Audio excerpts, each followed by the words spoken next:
ஆலயா cotton வேட்டிகள் ஷர்ட்டுகள் wedding celebration. Theni மாவட்டம் அடகுபாறையில் வனத்துறையின் தடையை மீறி சீமான் தலைமையில் மலைமாடுகளை மேய்ச்சலுக்கு அழைத்துச் செல்லும் போராட்டம் நடைபெற்ற போதும் நாம் தமிழர் கட்சியினர் கைகளை கோர்த்துக் கொண்டு சாலையை வழிமறித்தபடி நின்றனர். இதனால் சுற்றுலா பயணிகள் மற்றும் பொதுமக்கள் அந்த வழியாக செல்ல முடியாத நிலை ஏற்பட்டதுடன் அப்பகுதியில் நீண்ட நேரம் போக்குவரத்து பாதிக்கப்பட்டது.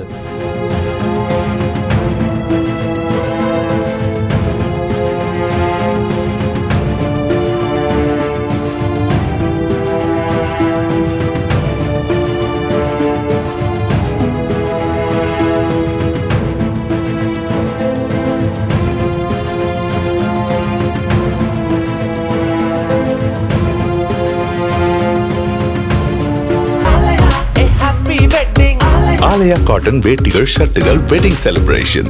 பிளே ஸ்டோர் மற்றும் ஆப் ஸ்டோரில் இருந்து பாலிமர் செயலியை QR கோடு மூலம் பதிவிறக்கம் செய்யுங்கள். செய்திகளை உடனுக்குடன் பெறுங்கள்.